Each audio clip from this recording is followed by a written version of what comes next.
Magandang gabi. Ako po si Edgar.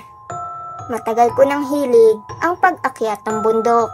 Para sa akin kasi, ang bawat pag-akyat ay hindi lang pisikal na hamon, kundi isang pakikipagsapalaran sa kalikasan. Isang pagkakataon na makatakas mula sa ingay ng lungsod at maramdaman ang tahimik na yakap ng kagubatan. Ngunit matagal na rin akong may isang lugar na iniingatan sa listahan ng mga pangarap kong marating. Yun ho, ang Bundok Banahaw.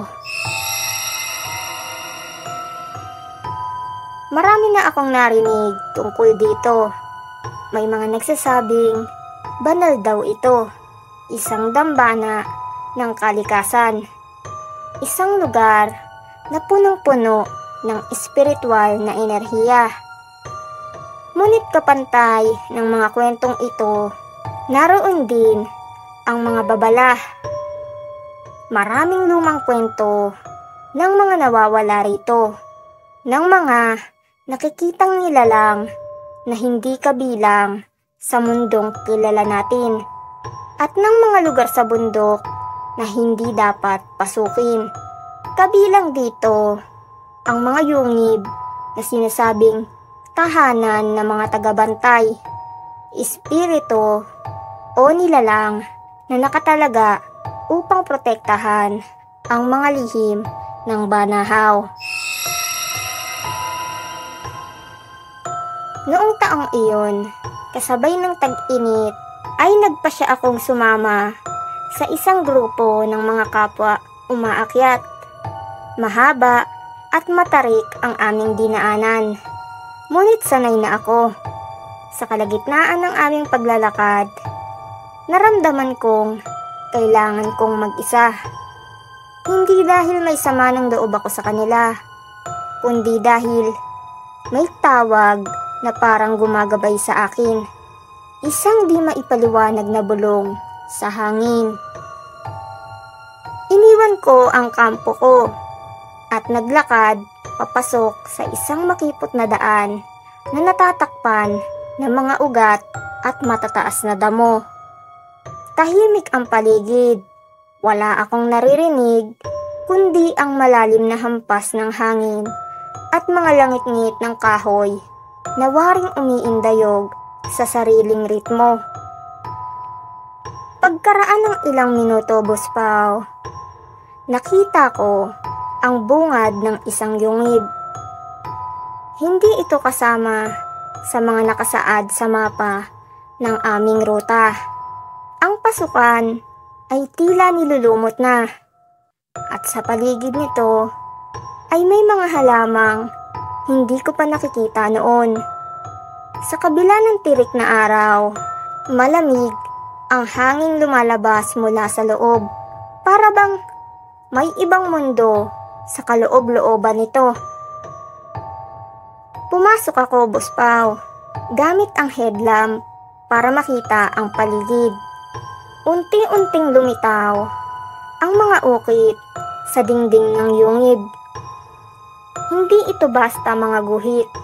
Hugis tao silang lahat. Nakaluhod, nakataas ang kamay. Waring nananalangin. Ang ilan ay may mga nakayukong ulo, at sa bawat isa ay may katabing ukit na hugis parang sigil o simbolo na hindi ko maunawaan. Sa mas malalim na bahagi ng yungib, Buspaw, naroon ang isang malaking bato na nagsisilbing altar.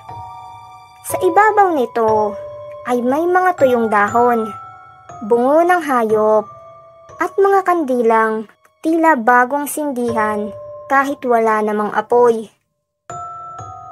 Wala akong narinig na yabag, ngunit alam kong hindi ako nag-iisa. Paglingon ko sa may pinakamadilim na sulok ng yungib, ay may nakatayo. Isa iyong lalaking nakasuot ng puting barong na gusgusin. walang sapatos, at ang mga mata ay kakaiba. Kulay itim ang mga mata, ngunit puro puti ang paligid, parang baligtad. Hindi siya kumikilos, ngunit dama ko ang bigat ng kanyang presensya. Sa bawat tibok ng puso ko, tila mas bumibigat ang hangin sa loob.